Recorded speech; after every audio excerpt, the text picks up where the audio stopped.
You know, some people enjoy composing their own music, chord by chord, and others are happiest when they come across that one perfect song. Work is not a lot different than that. Whether you prefer building your own workflow or using a pre-made template, with Monday.com, you and the team can work in a way that's comfortable for everyone. Tap the banner to go to Monday.com and build your own amazing workflow, or find an awesome template. No judgment.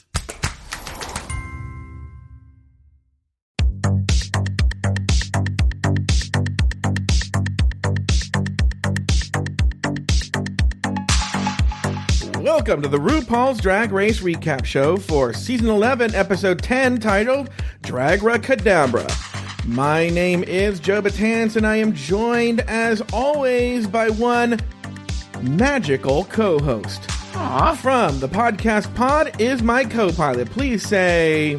I feel like a 12-year-old girl. To Taylor, the Latte Boy. Hello, Taylor, the Latte Boy. Hello, Joseph. How are you? I'm good. I'm doing good. Usually we say, like, oh, we have a lot to get to, but there's really not, apart from the rigor against Sugar Cane, is there really much to talk about in this episode? This was a very average episode. I mean, I will probably go on 4 magic-related rants. Yes, no, I just figure at some point I'm going to be able to actually get up and go get a drink and then come back. Yeah, come and be like, the way they handled that sub-trunk illusion. And I'm like, oh, God, here we go. Did you see the turn of the wrist? The way he held when he turned? That is why that worked as well as it did. Yeah, it's going to be your version of the way I feel during the looks. Well, either way, Taylor, let's get right to it. Okay. All right. This week, the girls work with the pit crew to get some balls into sacks, and for the Maxi Challenge, they break up into teams and put on a real-life magic show. Team Nina surprises the judges with their amazing act, while Team Vanjie struggles to bring their magic fantasy to life. In the end, Nina was named the winner of the challenge, while Vanjie and Suga were placed in the bottom 2. After a lip-sync battle for their lives, Vanessa Vanjie Mateo was told, "Shantae, you stay," while Sugar Cane was asked to sashay away. Taylor the Latte Boy, name 2 things you liked about the episode and 1 thing you did not. Okay, so one of the things that I really liked about the episode was, of the 2 magic shows, the Mighty Tux, I thought was very enjoyable to watch. It was about 6 minutes, and I watched it. I watched both the shows again today, in between visits with clients. And I will say it was the big difference between the 2 was the amount of polish and the detail that went into it. And I appreciate something that is highly detailed and that it felt like something that you would pay to go see. Like it felt like where it was almost like a showcase of where they were said to come out, do like a 5-10 minute set. And then we'll have people not like, exorbitant amount of money to go see it. But it's something like if you were to go to Vegas, it would be in a Vegas, one of the smaller shows that you could go do that. So yeah. I enjoyed that. The other thing that I really liked, which is something that we haven't necessarily seen this season, is it felt like during the runways in particular, the runways and parts of the judges panel, they were having fun. Okay. Watching, particularly where at one point, like the laughing and the joking where they kept kind of showing them laughing, particularly Michelle and Rue kind of laughing and looking at one another, was fun to watch that, because there are lots of times where the jokes are corny, don't get me wrong, but the fact that they were giggled with each other was enjoyable to watch. And adding on to that, Ross's commentary about the importance of caftans in his community and his religion and stuff was very, very cute. He seemed to be very much enjoying the runway on a couple of different levels. Yeah. So the thing I did not like, and this may be controversial just from everything that I have seen online about this.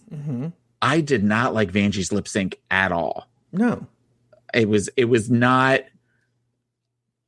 up to the caliber that I would have expected. It was very disappointing. I know we'll get into that later, but I really kind of watched both a second time after seeing all of the things that people were saying online about it, thinking, well, maybe I missed something. And I really kind of feel like I didn't. it was sort of a toss up, but it wasn't this where she blew Sugar out of the water. Yeah, no, for sure. Yeah. I agree with you. That was the thing, is just to comment on everything you said. The magic show, and we'll talk more about this later.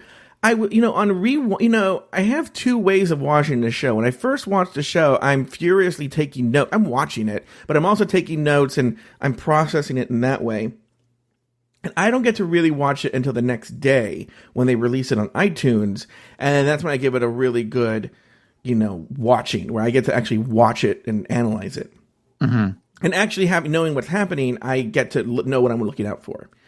And on the magic show, I didn't appreciate it the first time as much as I did the second time, where I was thinking when I watched it, if I went to the Magic Castle and this was one of the shows in the stage show, the big stage show they have, I think I'd be very amused and very happy by it. I think the audience was really I actually do think, even you though mean the Mighty Tucks or both of them? No, the Mighty Tucks, not the other one. Not awful. The Mighty Tucks, if they were at the Magic Castle as an act, I think audiences would be very amused. Yeah. And I think they would very much like that show. I thought it was even the caliber of people who perform at the Magic Castle. The tricks weren't they were just basic tricks that you get in a children's party set. But they were very well done, and you could tell how much presentation is a part of magic, and I think they were performed very, very well. Yes. In terms of the runway, what you were saying with the judges playing with each other, I did laugh out loud, which I rarely do, when RuPaul said, "What did I say about me?" Yeah. Which was really, really funny, and I did laugh legitimately. I wonder why RuPaul the monster, the Glamazon, is so much funnier than RuPaul the boy. I don't get that. I've never understood that. It's so weird. Maybe because RuPaul the boy is, I don't know. It's sort of like they talk about when performers put on the drag, their real them comes out, mm-hmm. or the free them mm-hmm. comes out. Whereas there is an awkwardness to her, maybe when she's RuPaul Charles, that it doesn't fit. Yeah. And then based on what you said earlier, Vanjie's lip sync, we'll get more into this later, but to me it was a toss-up. They were trying to sell us why they did Sugar dirty, So they were trying to sell it with the commentary and stuff like that, and they're like, oh my god, she's taking out her bracelets. Okay. The whole thing, Let's save that for when it comes time to that in the show, because I have lots of thoughts about that lip sync on both parts, on not only on Sugar's but also on Vanjie's. All right, very good. But I don't want to blow our load too early. After Plastique's elimination, everyone is surprised that Plastique has actually left the competition. Vanjie feels like she isn't done fighting, but she's confused by the judges' critiques of her and is trying to figure out what exactly it is they want to see from her. Everyone congratulates Akuri on her win and teases Silky for her roach realness. Brooke is proud to be back on top, but Nina is a little pressed that Brooke is taking all of the credit. The girls start to take note of who is in the lead in terms of wins as the competition starts to heat up and get closer to the finish line. Taylor, your thoughts on this cold open at the top of the show? I don't really have a lot of thoughts about that. The only thing that really it's starting to feel like in the beginning of not only this season but also in previous seasons, where now the new thing is they all come in, then they have them all sit on the red couch and kind of talk for a little bit. Mm-hmm. It felt more organic, where now it's starting to feel more forced, and it's starting to feel more producer directed. Mm-hmm. So I don't pay as much attention to that anymore. It also kind of puts me in a weird place of, I know that they're doing that to kind of remind you what happened before, and they're also trying to set up the storylines for this week's episode. But, especially when we've seen things like the fights, when we talked about the Silky Evie fight, where we talked about that we did a whole episode on that and a couple of the other fights. You want to kind of go into it slightly more fresh than this, and it sort of picks its scabs that are almost done healing from the previous week. I want new, I want fresh, I want new storylines, I want extensions of storylines, not a reminder of what happened before. We just got the previously on Drag Race recap. I don't need that again. It's essentially basically extended previously on, is what you're saying. Yeah, I could see that. Yeah, because especially like Brooke and Nina wasn't really a storyline on this episode, but they were going back to it where Brooke was taking all the credit for how rad she did, and Nina was kind of like bummed about that. So we're going back to that well. And I almost feel like the only reason they brought that back up again was because of the one moment when they were learning their magic tricks. And it felt like that way. It didn't. If anything, they did Nina a favor, I think, so that it didn't look like when Brooke was struggling.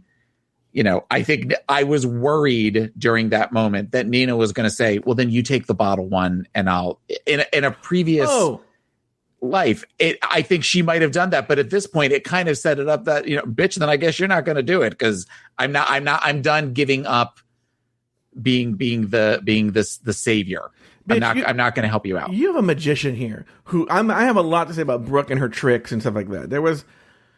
She should have been actually in the bottom I'll tell you why in a second. All right, okay. Let's move on then. The next day, RuPaul enters the workroom to announce this week's mini challenge. It's a game called Balls to the Wall. A Delta work makes her appearance along with an expanded pit crew.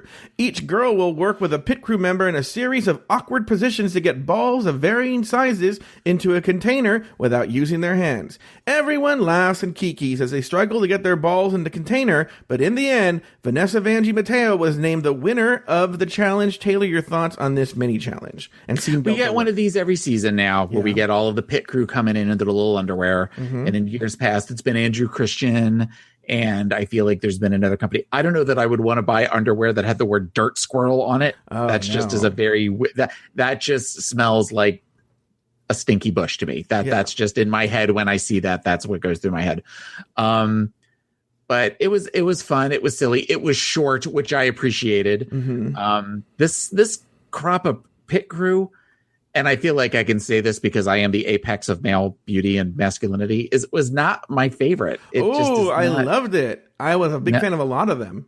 No, there was the Asian guy from All Stars 3. He was there. Yeah. So I was excited to see him. Mm-hmm. Wilson, I think is his name. I was going to say his name is Wilson. There was like one or two other ones, and then the one thing I thought was really weird was at one point, Sean Morales, as they were leaving, when he turns, he had like a pooch belly. Yes, I noticed that. I was like, oh my god, Sean Morales is getting like a tubby body. He's like dad bod. Yeah, I saw that too. God. Yeah, which and I'm not trying to fat shame. I'm not. Trust me, if y'all don't want to see my dirt squirrel, so I get that. But I just thought, considering when it kind of was almost like not cool to especially hit that angle of him walking, because when he first came in with everybody, you looking straight on, you didn't necessarily see that.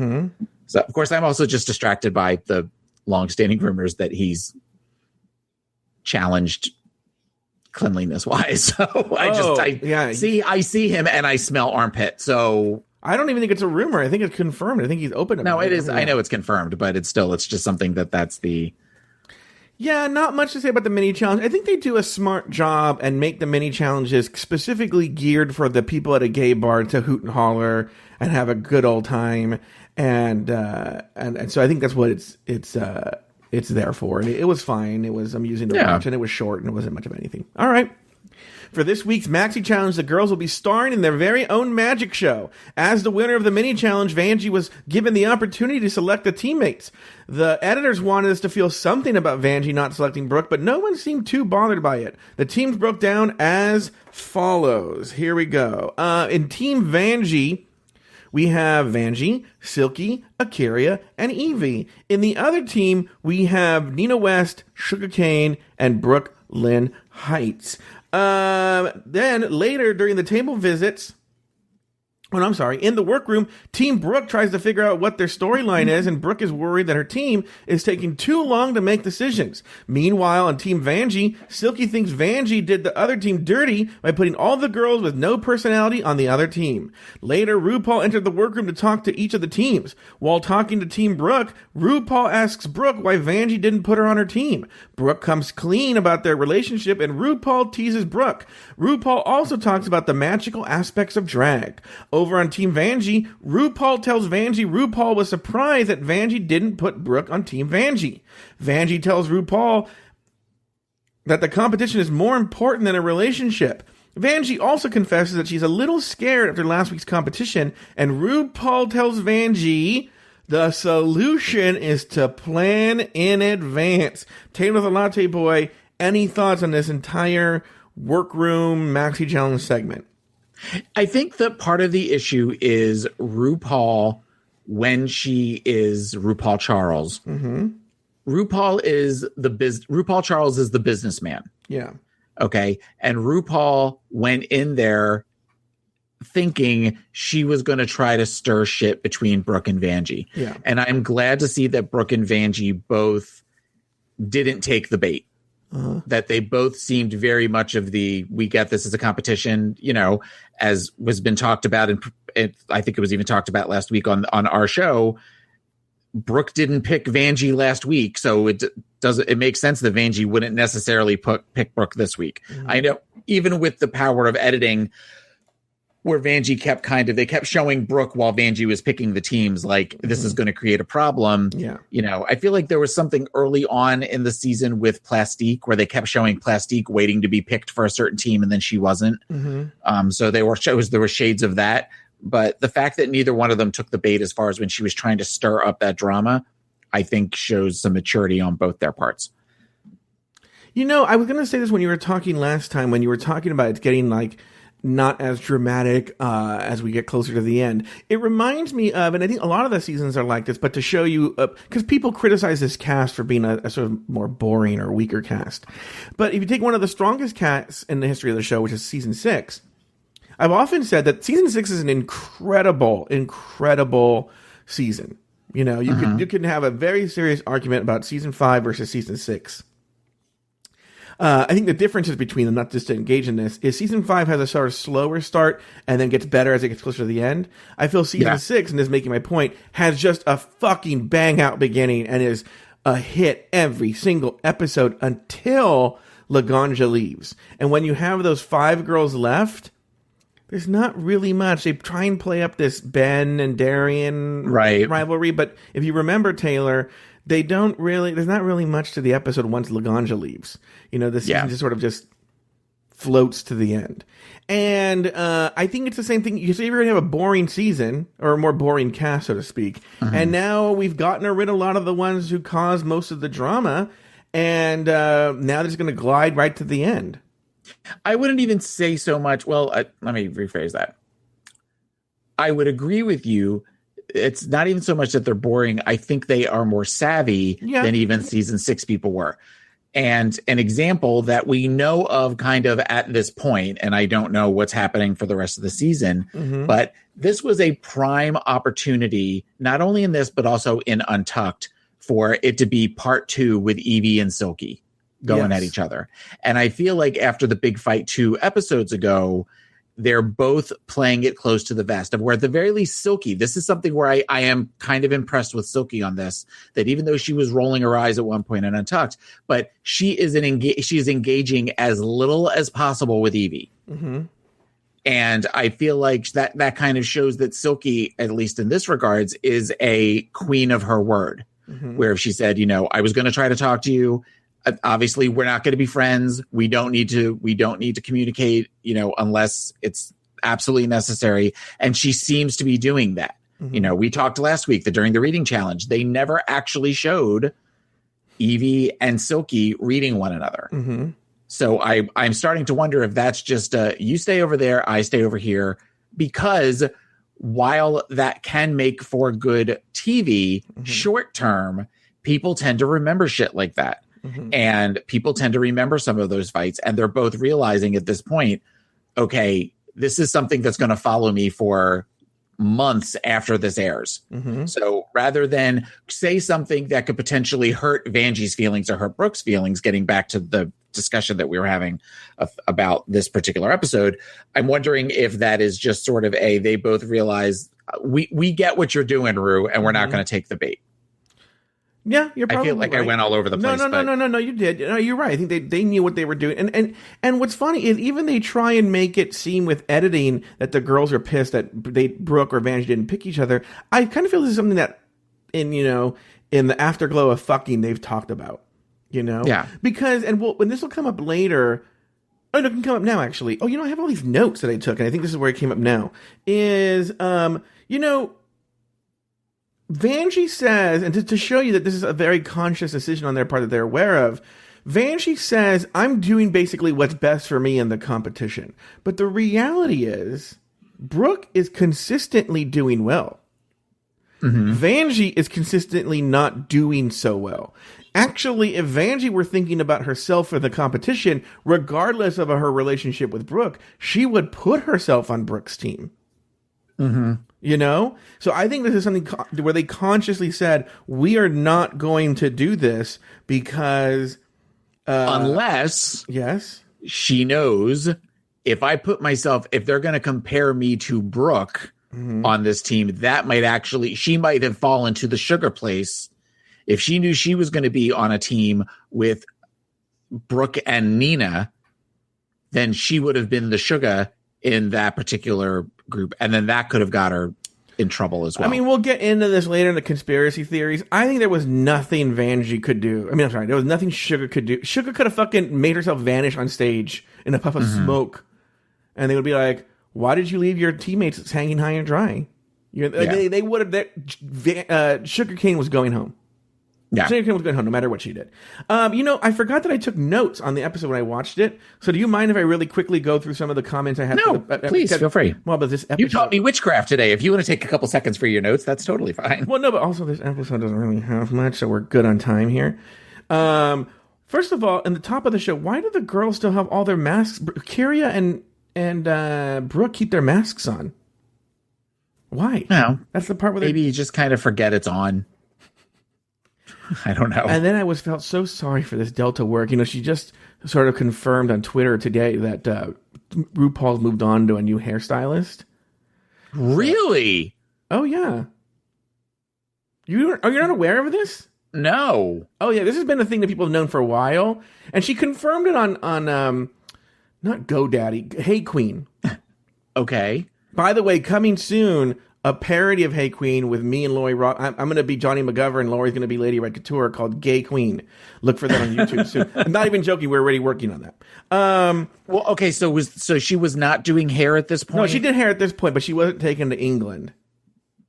And on Twitter, Delta said to Jiggly via social media, maybe Twitter or Instagram, that RuPaul has chosen a new hairstylist.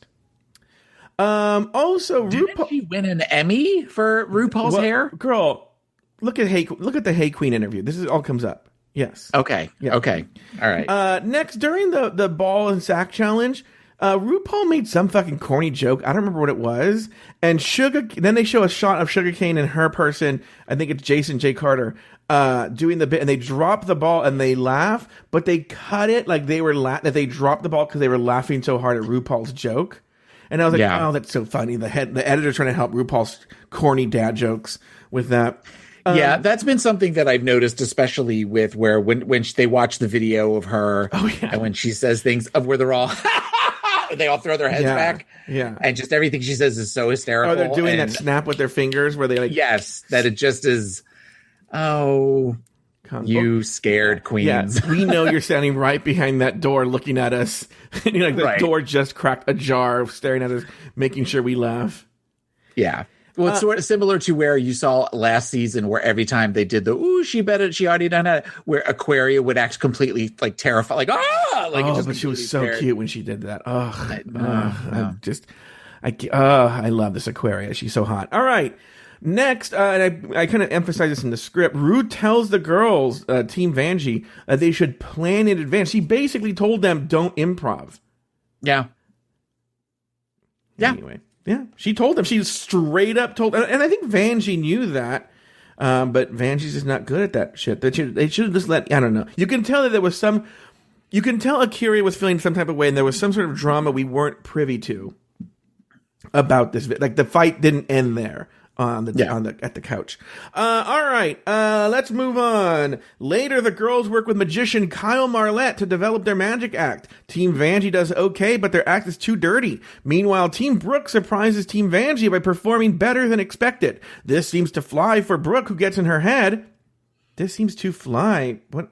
Oh, I see. I get it. Brooke doesn't realize that the other kids are scared. Who gets in her head and second guesses her magic act. Finally, Silky falls asleep. Back in the workroom, Team Vanjie is worried because they're realizing that they're not as strong as they thought they would be. There's also disagreement among the team members. Akari and Silky want to improv the act, while Vanjie and Evie want to write a script. It's elimination day and the girls are getting ready for the magic show. Team Brooke feels better after some extensive practice. Meanwhile, Akari is not in a good mood because she's worried about her team. Silky confesses that they basically had to change their entire show because it was too dirty. Next, Silky asks the girls that if magic was real, what would they change in the world? Brooke gives a pageant answer, and Vanjie changes the question to what they would change in the competition. Suga says she would have burned her troll outfit, and Vanjie says she wouldn't have packed 46 swimsuits. A lot to dig in there, but not a lot to say. Taylor, your thoughts on this whole segment here. The magic rehearsal, back in the workroom, the elimination day. I feel like if they were going to do this whole thing of where they were going to completely change their show, they rehearsed it all night, and from what I understand, standards and practices came in and said, you can't do this. We can't air this on television. Yeah. I feel like, and I know that they try not to have things where the producers get involved, that kind of stuff, but they pretty much talked about it on the show. I want to see that.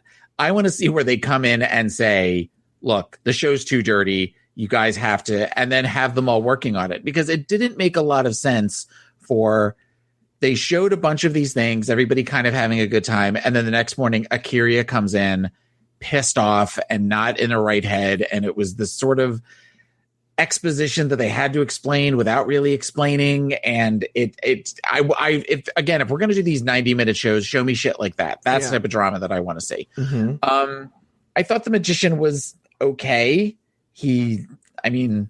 I would have rather seen resident magician Joe Betance up there. I'm already cracking my knuckles going like, oh, just wait. This is the part where Joe Betance is like, Taylor, do you have your taxes to do or anything like that? Get ready. Yeah. I think that I like the idea of this. I mean, I know they've done other things in the past they've done roasts, and roasts seem to be very hit or miss. So this was something that I thought was a great idea for something a little different and keeping them on their toes. It wasn't the usual skit. It wasn't something that we've seen before. So in that regards, I like that. And I like that it wasn't, Alyssa coming out or Taj. It was somebody new coming out and teaching them something new to do. And I also like that they didn't show us how they did the magic tricks. A couple of them I feel like I figured out, but it wasn't quite so, well, now you're going to do this and you're going to put, everybody's going to look at this hand, but secretly you're going to have it over. They didn't do that. So I was glad to see that as well. It made the magic show that much more enjoyable. All right, it's so funny. I'm glad you said it because it reminded me of something. I got a slew of emails this morning in my inbox that were like, Joe, please tell us how the magic tricks were done. First of all, let me just say, I don't know why this is. I cannot tell you why this is. Because if Taylor told me, Joe, don't tell anybody, I peed myself on the way to work today, I would be like, oh, I would never tell anybody. And then I would immediately tell everybody, right?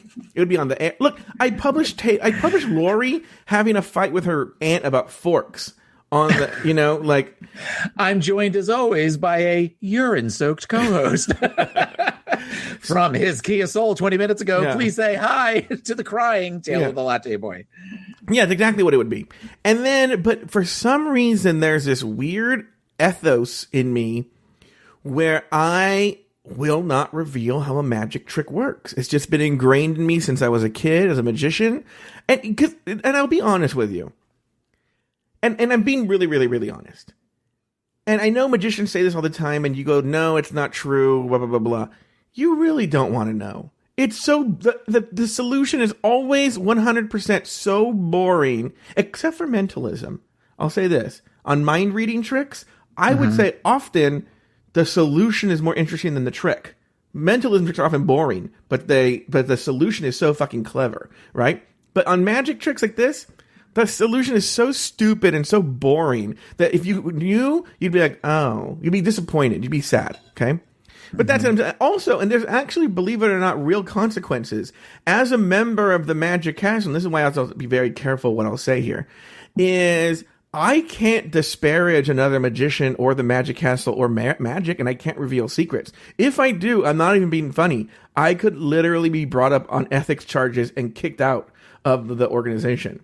That makes sense. Yeah. So I have to be very, very careful about what I say. I mean, I will talk a little bit of smack that I can, as long as I'm not like, oh, he's, like a horrible magician who should never work again, I'm fine. But, like I'll say this.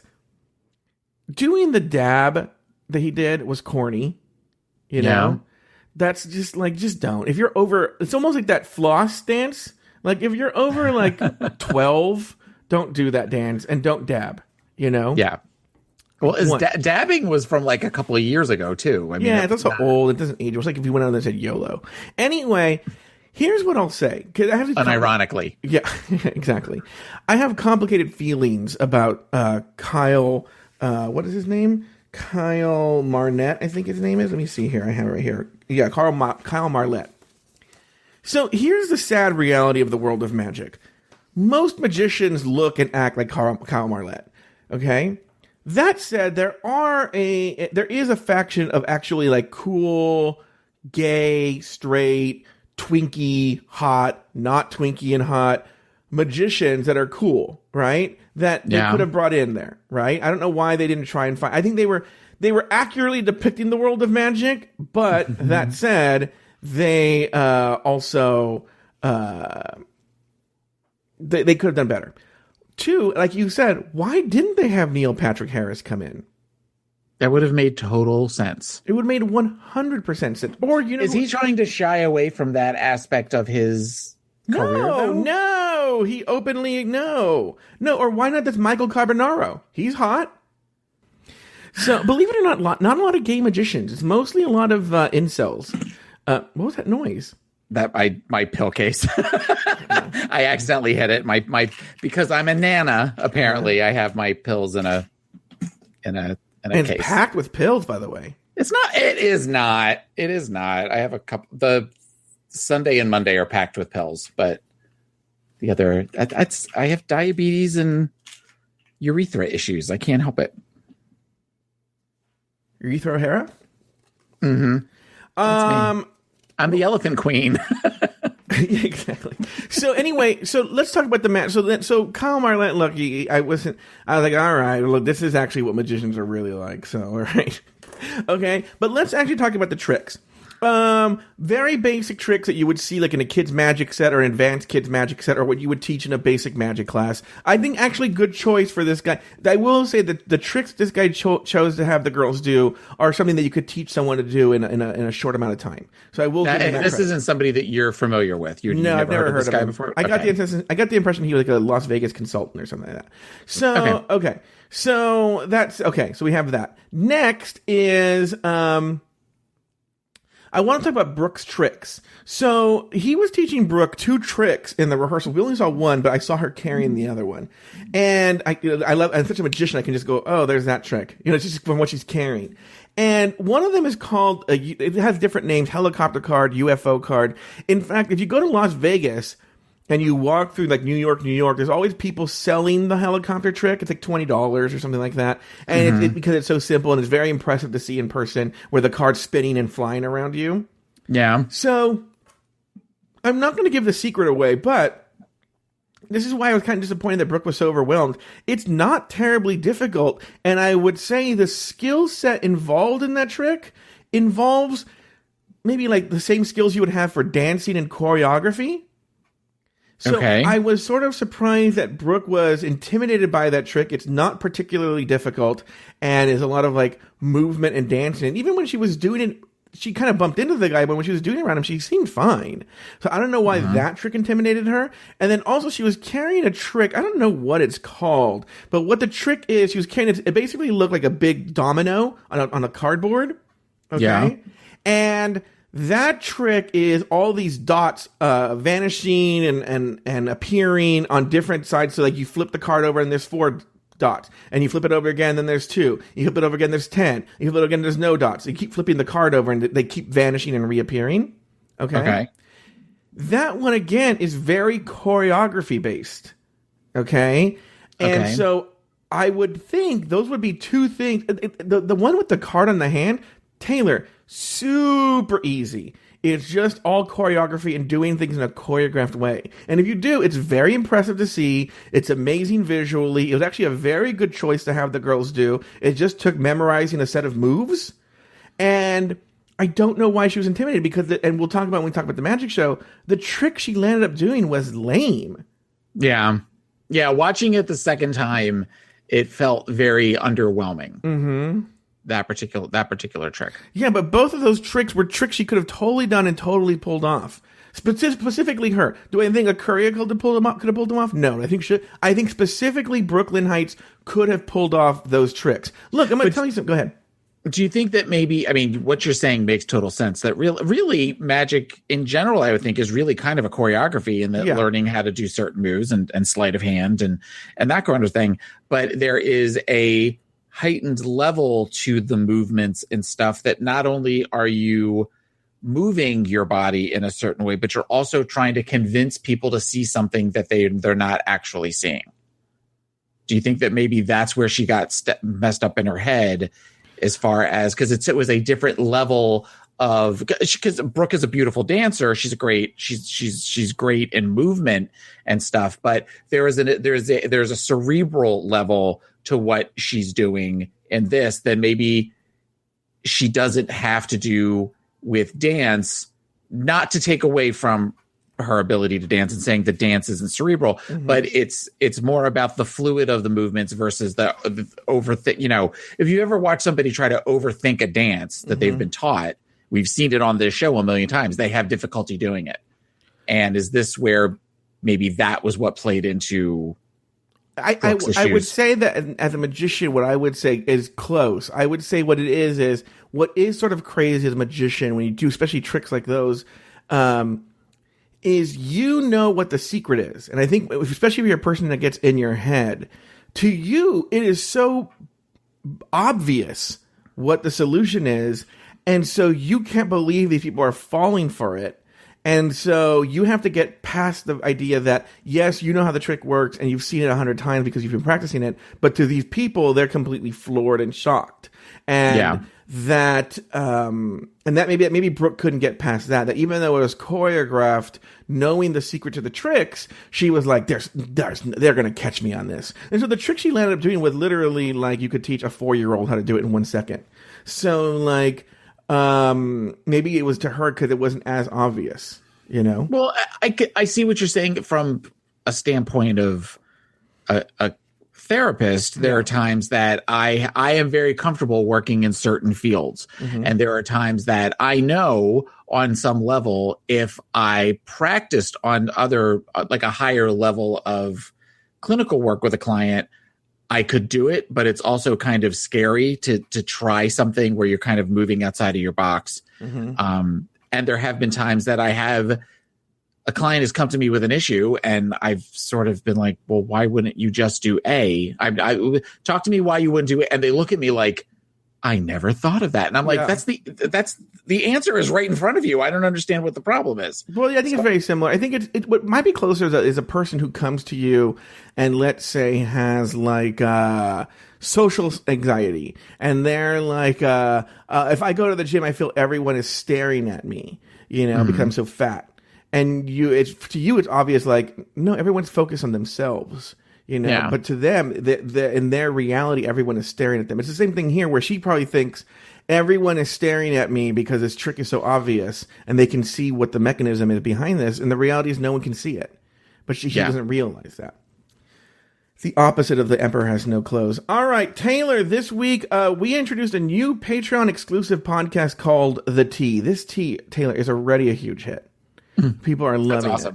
On that show, myself, Shannon Gettins, and Lori Roggenkamp attempt to give our take on The View. The response has been tremendous, and if you stuck around after the most recent first response, you heard a small sample of the show. Now, by the way, also, you guys missed for the first 20 minutes, I did a magic trick that you could do at home. So if you're not a Patreon supporter, you did not get that magic trick that you could do at home. Witchcraft. Now, by the way, you guys are used to me saying, going on and on about how awesome Patreon is. And but why would you trust me? I'm the one who's pushing it, right? It's my thing. So what I did, Taylor, I got a real life Patreon supporter named Jesse to share his thoughts on the premiere of the tea, as well as the value of the Patreon subscription. Here, take a listen. Yeah, so I was in the shower this morning because... Let me pause. Hey, Jesse, what did you think of the tea? I have to listen to the episode as soon as it comes into my feed, and just losing my shit, like laughing and wheezing in the shower over forks, and listening to Lori and her aunt scream at each other.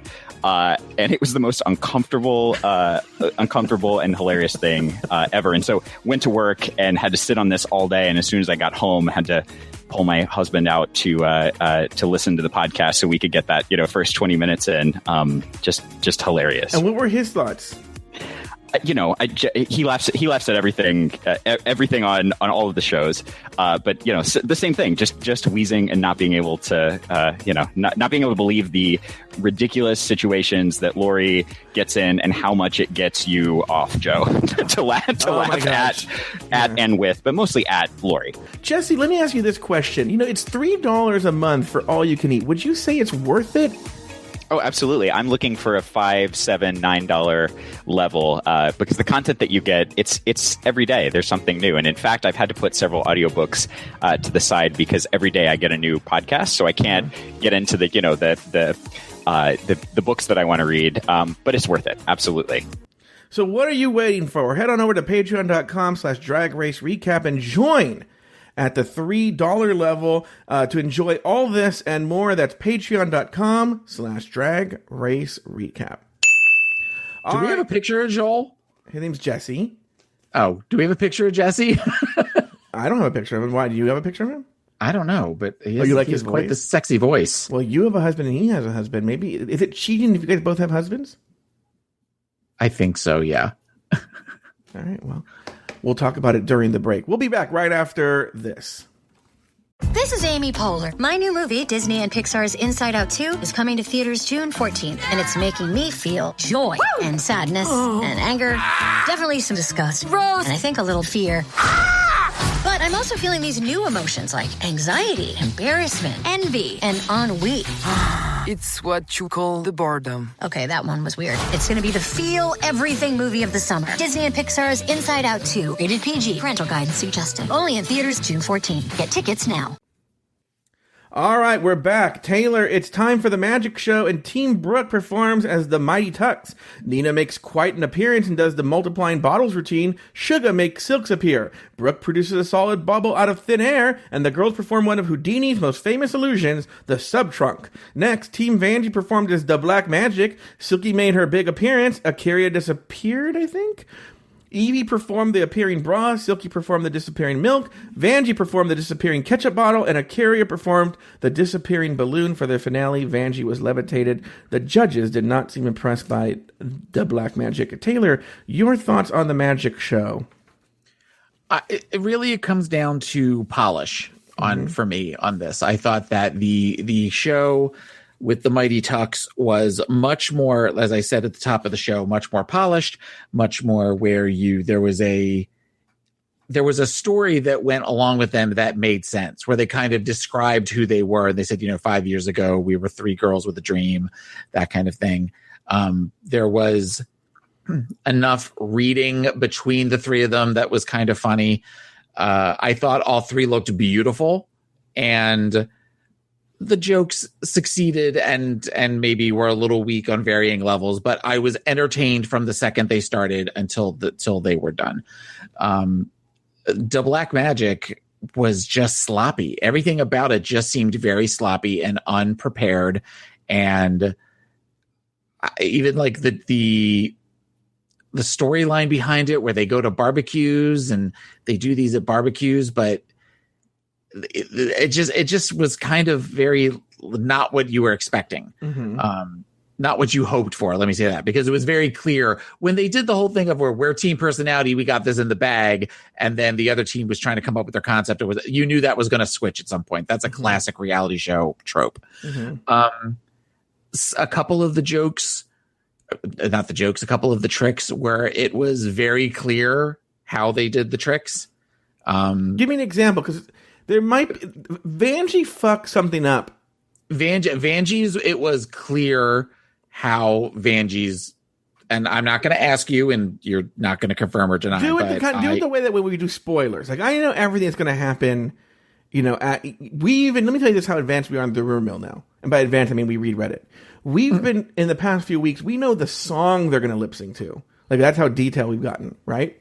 So, wow. And so I keep the poker face, right? Okay. So go ahead. I'll keep the poker face, but I'm curious because my criticism of Vanjie has to do with what she did is a classic bit that she did there that she did not do well, but she did a classic bit. So, but I'm curious as to tell me what you thought they gave away. Well, I think that it was a situation in which the bottle, the ketchup bottle, she didn't pull the ketchup bottle all the way out. Okay. And I have a feeling that when she pulled the ketchup bottle all the way out, she didn't pull it all the way out. She moved it over into the bag because it was a collapsible springy ketchup bottle. Okay. Because it just kind of looked like it didn't look like a real bottle. So the mustard bottle was underneath. When she turned the bag over, which she did this really poorly. She had where both bottles or both plastic containers, she was holding both of them in her hand to make it look like nothing was going to fall out of the bag. After she took the mustard out and handed the mustard to, I think it was Akiria, then she had the bag. When she crushed the bag in her hand, the ketchup bottle collapsed. It was on a spring, and the ketchup bottle collapsed. So that way you're able to do that without it looking like the bottle disappeared. Okay. So I just thought it was very, the way she was holding it, it was clear there was something in the bag. Yeah. When she was holding it upside down. That's a perfect example to talk about. Okay, so this is actually to show you how much she really failed this trick. So I'm going to tell you a few things. She could have taken the entire ketchup bottle out. Okay? Let me just tell you that right now.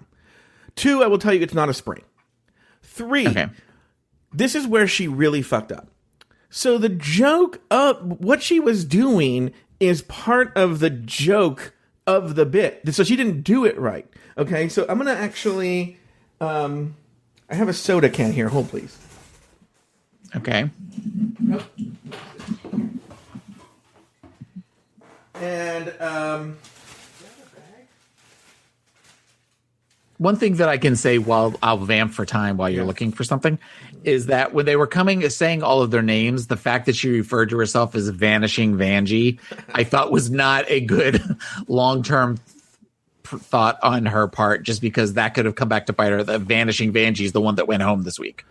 Oh yeah, good point. Now I don't have a bag. I don't, for why? In fact, I'd be creeped out if I did have a paper bag here. But the point of the joke is, so just imagine there's a paper bag. You can do that here. So imagine if I had a paper bag and I said, "Taylor the Latte Boy, I'm going to put this can in this bag, okay? And I'm going to make the can disappear." And then you'd be like, that's sort of... So, in other words, if you're doing the trick in real life, let's say I just did a real short version, I'd be like, ta-da, like clearly holding it, and then everyone goes like, oh, right? And then the joke would be that then you crush the bag and throw it over your head. And they're like, oh my God! Like, in other words, you basically faked them out. What she was doing was the fake out of the trick. But she wasn't selling it as a fake out. Does that make sense? She didn't sell that part. That's the sort of gag of the trick. That's usually typically when you see that trick done, they're like, it's time for the vanishing ketchup bottle, you know? And I put the ketchup bottle in this bag. Look, it disappears. As I turn it upside down, doesn't fall out. And you're like, and then the guy crushes the bag and throws it over your head. You're like, what? How did that happen? But she just didn't sell it. It was a dumb move on her part. Any other trick? Let's see here. Okay, I did notice when I was writing these notes that all of Team Brooke, Nina, and Suga, what were they called again? The Mighty Tucks. All of their trick, or most of their tricks, had to do with appearing, while Team the Black Magic, a lot of their tricks had to do with disappearing. And by the way, it's harder to make things disappear than appear. Because if you think about it, you're disarmed. When you see someone walking out, you're not expecting to make something appear. And so it's easier to appear something because you don't have the dirty work is people aren't expecting it. Yeah. But when you make something disappear, now you're dirty and they're looking for where that thing went. And so that's harder to pull off. So I will say Team the Black Magic had a lot of things more difficult. They're not necessarily difficult tricks, but they were more difficult than one they had. Suga making the silks appear is essentially a self-working trick. Her joke wasn't that bad. They cut it to make it seem like it was worse than it was, but I think the joke got some laughs. The appearance of Nina West was pretty good. The multiplying bottles routine very similar to the it's all choreography. In fact, they made it easier for her. The real thing is very impressive as the bottles appear. They gave her a much easier version to do, like a sort of handicapped version to do. The sub-trunk illusion, very smart trick to have them do. That was the thing at the end, the finale, where Brooke stood on top of the trunk and then was replaced by Suga. That was no, reverse that. Oh, sorry, Suga said okay, and then that was a good trick to do. In the Silky made her appearance, they didn't sell Akira disappearing. A lot of the time, so anyone who was watching, the trick, they did not, the point was in the presentation of the pattern. They didn't sell this right. The point was supposed to be that Akira vanished and Silky appeared, which, by the way, if you watch again, you can see Akira running off the stage, FYI. Yeah. Okay? Yes.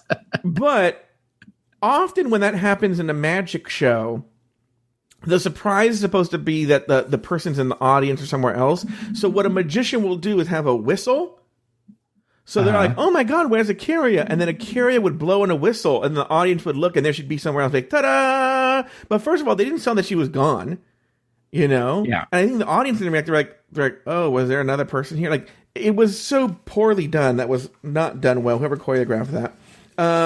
The appearing bra trick, they did not present that one correctly. That's not how I would have done that trick. And they have, look. The what trick? When Evie did the appearing bra. Oh, I didn't understand that. Okay, because here's what's weird. Evie did the version that a 13-year-old kid would do because a 13-year-old kid only has himself or herself. She had 3 other assistants with her. This is a perfect trick for her to do with one of the other girls, right? And so what you do is you tie these 2 scarves together, and then you put the knot. She did it on herself. What she should have done was been the sort of ringleader. Put the bra, the knot. I think it was supposed to be for Akuria. Put the knot in Akuria's bra, and then have Silky on one end and Vanjie on the other, holding each scarf, and then said, on the count of 3, pull on the knot. 1, 2, and then when they pulled, there's a bra in between the scarves. Sort of the gag. Okay. It's supposed to be the vanishing knot. You're telling it as the vanishing knot. When you pull, there's a bra in between the 2 scarves tied. Okay. That's how they should have done it. I don't know why. It's much more awkward and cumbersome to do it on yourself. That was really, really weird, yet is a very funny gag, especially in a drag show. For if she had the perfect number of people to do this trick. It was so bizarre. Silky performed the disappearing milk. You know, to be honest with you, they gave Silky a gimme. That's an impressive one. That's not very difficult. We talked about the disappearing ketchup bottle, and Akira performed the disappearing balloon, which she did well. I'll give Akira that. She did her balloon trick well. And then finally, Vanjie was levitated. Basically a self-working trick.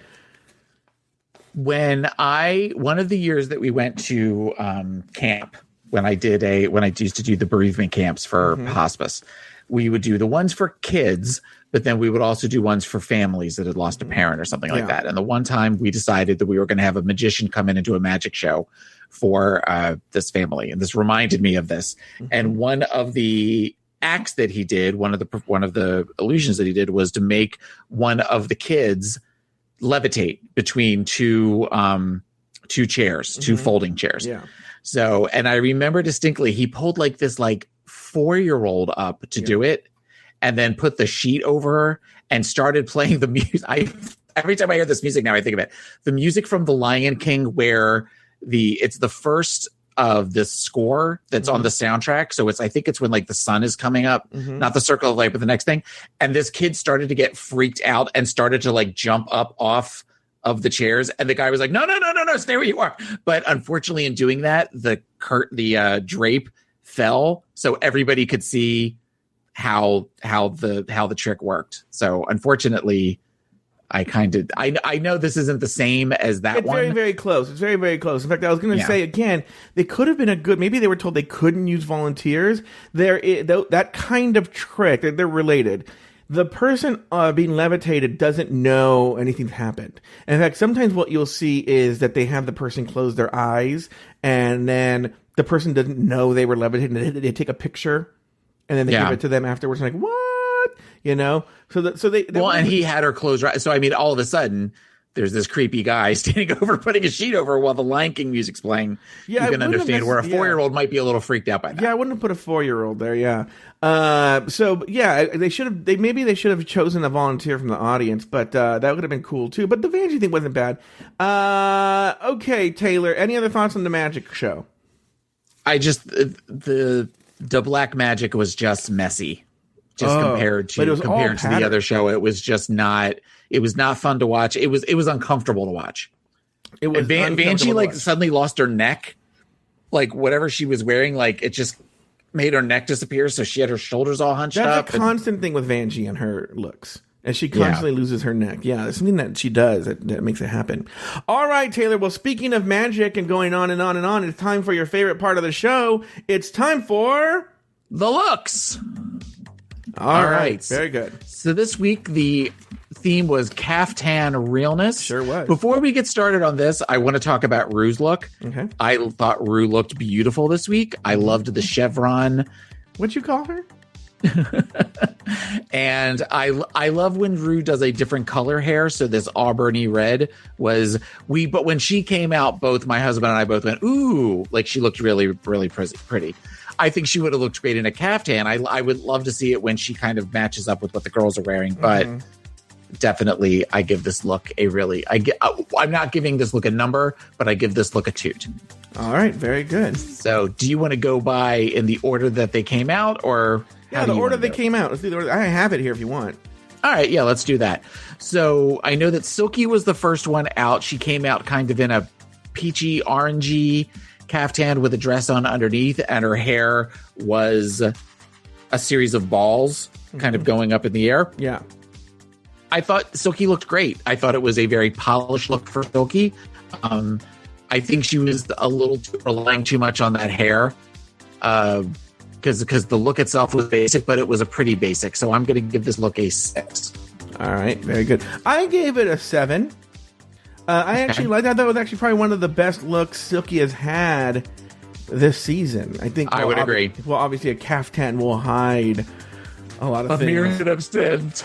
Yeah, it will hide myriad sins, that caftan. Yeah. All right, what do we got next? You tell me. You said you had okay. I thought you had the order too. It's Evie Oddly is next. Evie Oddly. Evie came out in that yellow, sort of looking very Hare Krishna kind of Buddhist monk type thing.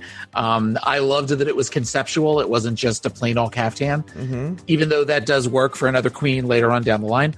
I loved that the use of the fact that it was full of holes, and that she had the glitter with the crown. She did the triple jointed kind of hands in prayer behind her on the way out. I'm going to give this look a 9. I thought this was a really strong look for her and something very interesting, an interesting spin on the category. I gave this look an 8. I liked it very much. It didn't make... Well, you know what? I'm going to switch it out. It did make my top 3. Never mind. It's in my top 3 for sure. I loved it. I thought the colors popped. I thought it looked great. I was a fan. Yeah. All right. Next, we have Acaria Chanel Davenport. Kyria came out in a pantsuit that she tried to play off as a caftan with big butterfly wings. It was okay. I mean, it definitely wasn't a caftan. It was not. That was said multiple times during the judges panel. But even as a look with the wings, it was not. It felt very early 80s Olivia Newton-John video, and I don't mean that as a positive. So I'm going to give this look a... She looked pretty, though. I thought her hair and her makeup were great. So I'm going to give this a 4. I gave it a 4 too, because to me it was an average look, and then take away a point for not meeting the challenge. Yeah. All right, very good. Next we have Vanessa Vanjie Mateo.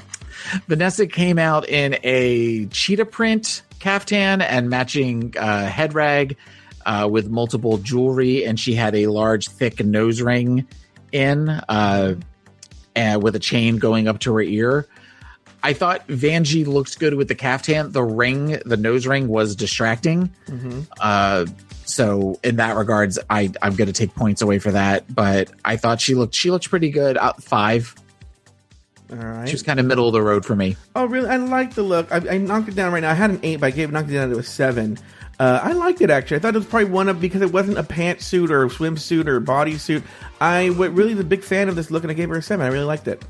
I guess part of my problem is the fact that it was low cut. It was so low cut, and there wasn't anything underneath. It was just boy chest. She loves showing off that tattooed boy chest. Loves it. Which is funny, though, because I noticed that she had it covered up with glitter. She wears that stupid, gold glitter on her chest, and she did that during the Black Magic show, and it covered up the tattoo.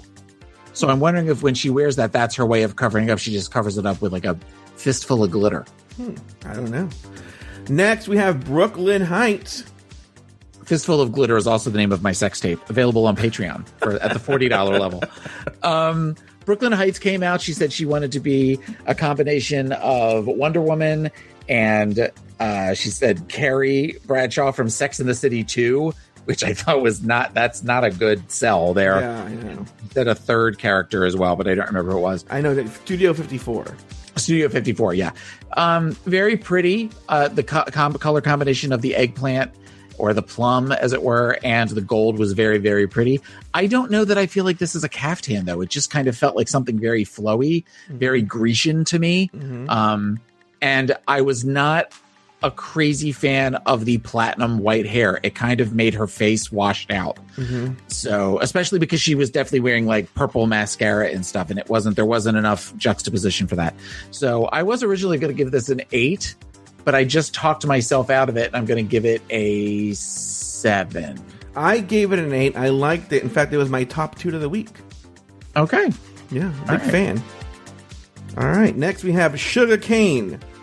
Sugar Cane came out in 3 looks, a reveal on a reveal on a reveal. The first one was a sort of a Russian-inspired, fur-lined at the sleeves and at the cuffs and at the collar, and then she took that off to reveal something very 70s kind of house dress, sort of fruit with a blue background, and then she took that off to reveal a beach cover-up. I didn't like any of the 3. And even her hair looked very synthetic. Yeah. It didn't feel very natural. It kind of looked, it wasn't shake and go, but it wasn't a strong look for her.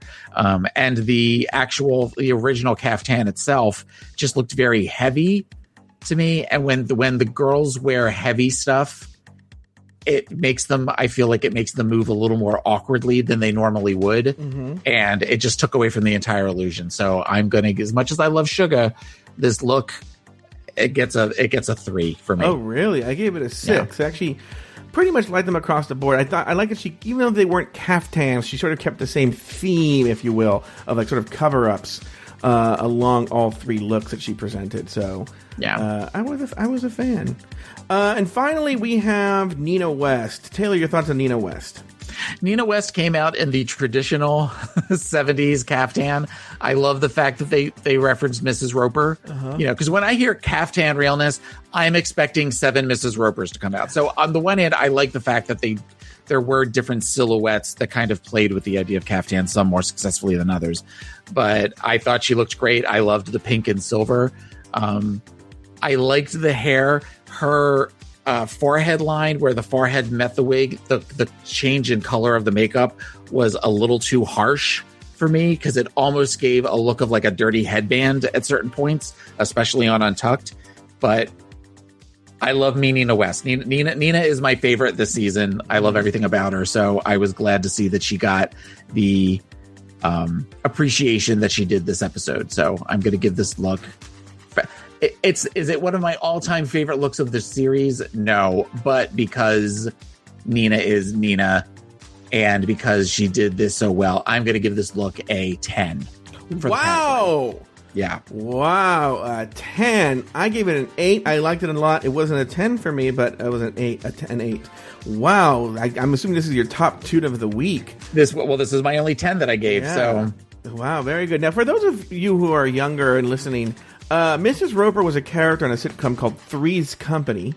Yes. I was actually going to bring this up and say, do we have people who have no idea who when she made the Regal Beagle comment? Yeah, she made the Regal Beagle comment, which was the local watering hole where they would all meet up on Three's Company. It was about two women who lived, this is in the 70s, they lived with a guy played by John Ritter who pretended to be gay so that he could live with them, because at the time, you know, the landlord, the Ropers, wouldn't allow a straight man to live with two women, but because he was gay, they would let him live with them. And now, if you're in the chat room, if you've heard of Three's Company, throw some love there. Let's see who's heard of it, because we have 100 people listening right now. 101. Actually, I'd be more curious as to who has never heard of Three's Company. Okay, put 1 if you've heard of it, 2 if you've never heard of it. So 1 heard of it, 2 never heard of it. Well, you guys, and we will not make fun of you if you haven't heard of it. Yeah, we won't make fun. The show is very old and hard to find on reruns and hasn't aged well. No, it does not age well. It has not aged well at all. But Mrs. Roper was this landlady, and she wore these caftans everywhere, and she was sex starved for her husband, who wanted nothing to do with her. Yeah, Norman Fell played, Audra Lindley played Mrs. Roper. And yes. Norman Fell used to do this thing I thought was so funny as a kid, where he would break the fourth wall. Yes. Whenever, like, he would have a comeback for his wife. You know, he'd have some sort of sassy comeback, and then he would look at the camera and be like look at it and like, yeah, I got her. I fucking got this bitch. Bag of Chips says he's British. It's actually based on a British TV show. I was going to say, I thought it was based on a old British show first. Oh, I didn't know. Cindy Clausen tells us widely available on YouTube, full episodes. Okay, very, very good. Let's any other thoughts on the looks there, Taylor? No, that's I think I said everything I had to say about the looks. All right, very good. Well, that was the looks. All right, on the main stage, Team Vanjie got some pretty harsh critiques, and Evie sold out her teammates. Meanwhile, Team Nina was praised, except for Suga for some reason. After the judges' deliberation, RuPaul called the girls back from the workroom. Nina West was named the winner of the challenge, while Vanjie and Suga were placed in the bottom 2. After a lip-sync battle for their lives, Vanessa Vanjie Mateo was told, "Shantae, you stay," while Sugar Cane was asked to sashay away. Taylor the Latte Boy name. Final thought name. Give me your final thoughts on the episode. Well, let's talk about the lip sync. Okay. I think the lip sync is really kind of the last important thing to talk about, because Untucked, at one point, once Evie started talking during judges' deliberation, I got a text message from Joe going, "Oh, I'm definitely watching Untucked today," figuring it was going to be a huge blow up. And it felt like they almost took the same 45 seconds of video and just played it over and, "Oh, yes, I did. No, you didn't. Yes, I did. No, you didn't. Yes, I did. No, you did." That's pretty much all that was. Yeah. But I think the lip sync, I've seen lots of praise for Vanjie on this, that she was kind of in her feelings, and that's really sort of what the video was about. All I got with that was boy in a dress lip syncing. Oh, really? I didn't get yeah, I did, and part of it is because of the fact, and speaking back to the other when we were talking about the looks, was she kept exposing her chest. Mm-hmm. And I know that when they've done that in the past, when they did that with Plastique, I feel like they did that with Valentina during All Stars. They blurred it out. This time they didn't blur it out. Mm-hmm. And I don't know if that's because she didn't do contouring to make it look like she had something else. I don't know what it is. Mm-hmm. But her pose, she was kind of lip syncing, particularly in the beginning, like a prize fighter, where she was kind of bouncing on her feet and doing things that didn't feel necessarily very feminine to me. Mm-hmm. Now, I get that she's in this robe and she's got the wig on and the head scarf and all of that, but it just, something about it just felt very hard. Mm-hmm. And I also get we're doing a Mary J. Blige song, and Mary J. Blige isn't necessarily known for being very delicate and that kind of thing. You know, and even Evie made a reference of saying she's Mary J. everything during this. But when you compared it to Suga, when they would show Suga, that where she was very much where she was feeling things, but feeling things in a more feminine way, I thought that Suga was doing a better job of portraying the song. However, she was in this heavy, oversized caftan type thing that I think limited her what she could do. And there were times that when she would kind of throw her hands up, you could see the striped bathing suit underneath. So there was this weird disconnect between the two. And I think that might be part of why, other than the theories that you have as far as, it was Suga's time was up, that kind of thing. That was why they went with Vanjie instead of Suga. Suga didn't make it clear enough, a la Valentina and Nina, to justify keeping her and getting rid of Vanjie. So that's why they got rid of Suga. But as far as was this earned? No, I think this was something where Vanjie's time is coming to a close. I feel like. Let me rephrase that. The love that Vanjie is getting this season from the viewers, I feel like is starting to wane a little bit. This is starting to feel very Roxy Andrews All-Stars 2 to me. Of where all of us out there watching this are looking at Vanjie going, we love you. You got your redemption. You got to stay longer than you did last season when you were gone after one time. Why are you still here? If you're not doing something different, why are you still on this show? I don't get it. I see what you're saying. She's overstaying her welcome. Interesting. Yes. Yeah, look, you could make an argument backwards and forwards or front to back, or I don't know what I'm saying anymore, but there could be an argument made about who should have won the lip sync. The problem is that Suga never should have been in the bottom two. That makes I agree with that 100% too. I'm just saying with the ones that we had in front of us. That's why I'm saying what I said. I think they should have gone by teams. Yeah, and they could have gone by teams and sent the other three back for the beginning of Untucked. The problem is that it would have been Aquaria versus Vanjie, and I don't think they want either of those girls to go home. I think I think Suga had a mark on her back. She's had it for a few episodes. They finally saw an opportunity and they took it. And there was, unless Vanjie fucked that lip sync up, Suga was going home. She was going to go home from the beginning. There was nothing. And I know it probably hurts Suga and she was mad and stuff like that. But the truth of the matter is there was nothing she could have done in that episode. I mean, because she did. I rewatched that magic show. She was great. She was better. She was fun. Yeah. That joke was better than they said it was. They did her dirty in the edit on the joke as if like it bombed.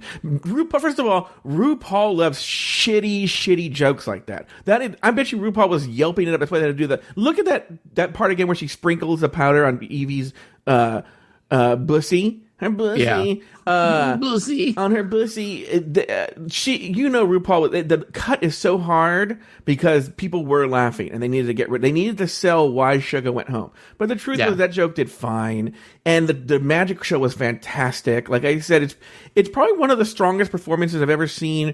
But in other words, when these drag queens do these shows that, like a roast or a comedy show or a magic show where that's not what they do for a living, it often you're right, that would never rise to the level of a professional comedian or magician. But like I said, as a comedy act, this is a show that could easily have done very well at the Magic Castle.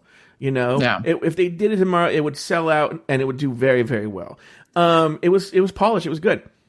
This could be a 20-minute opening act for a comedian in Vegas. Yes. Yeah. And it would be very, very funny and very, very good.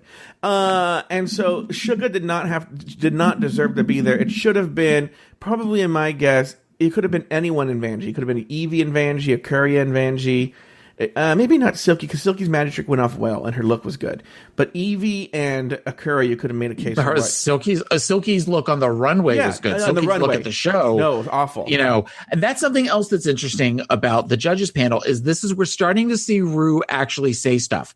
It feels like in seasons past, Ru never comments. She just leaves everything for Michelle or Ross to say. But I was surprised when she said that. I'm going to stop you right there.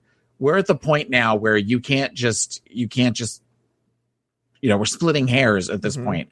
And I really kind of was impressed with Ru to actually stop and say something like that.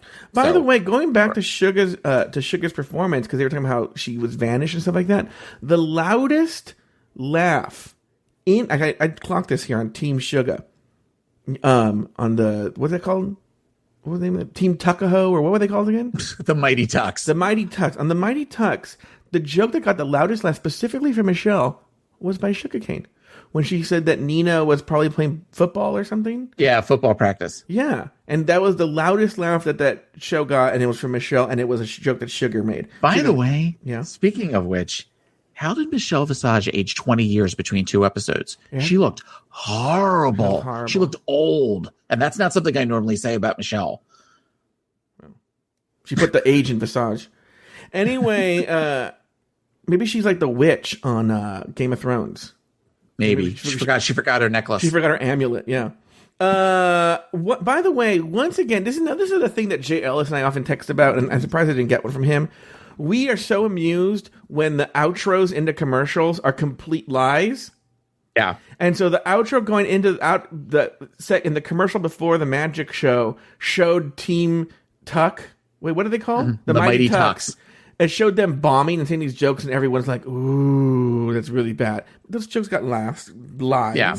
Once again, when they introduced the judges, this Catherine Langford clearly puts on an American accent, but RuPaul talked about how she's Australian. I didn't see Michelle going, this isn't your real voice.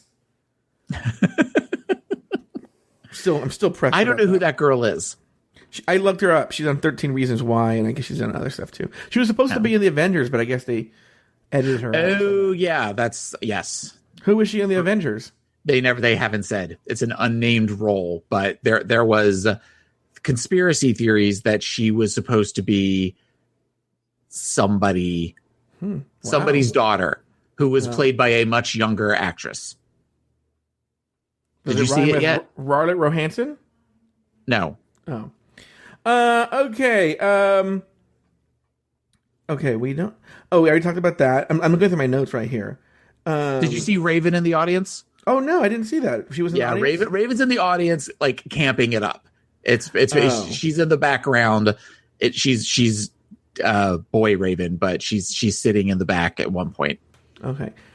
You see her twice, I think. Oh, really? I didn't see that. Yeah. Oh, she's boy Raven. Oh, okay. I'll have to look for that.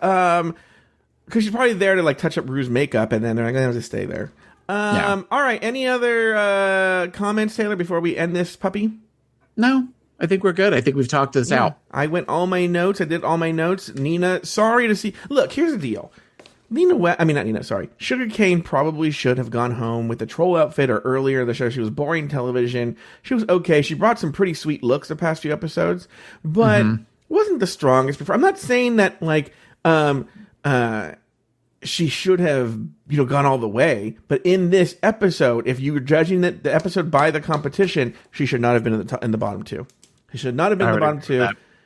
And it was rigor mortis, and I'm calling it. But once again, this is RuPaul's universe, and we are just lucky to live in it. All right, well, that concludes this week's episode of RuPaul's Drag Race Recap. Join us next weekend every week as we continue to discuss, dissect, and deconstruct each brand new episode of RuPaul's Drag Race Season 11. So, for Taylor the Latte Boy and myself, sashay away until next week.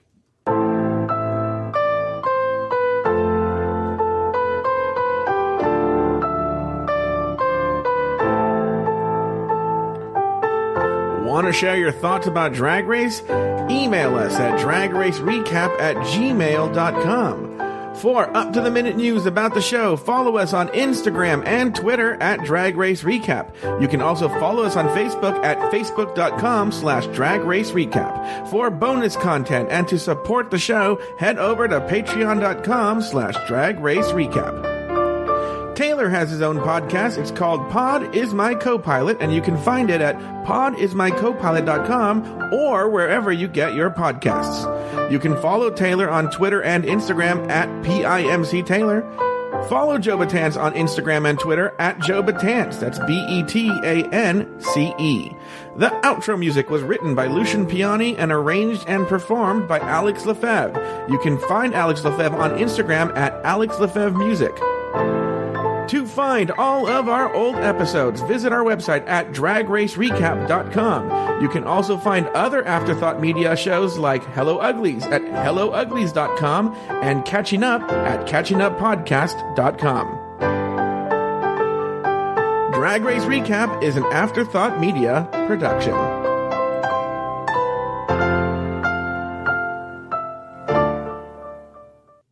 Say goodbye to your credit card rewards. Greedy corporate mega stores, led by Walmart and Target, are pushing for a law in Congress to take away your hard-earned cash back and travel points to line their pockets. The Durbin-Marshall credit card bill would enact harmful credit card routing mandates that would end credit card rewards as we know it. If you love your credit card rewards, tell your lawmakers, hands off my rewards. Tell them to oppose the Durbin-Marshall credit card bill.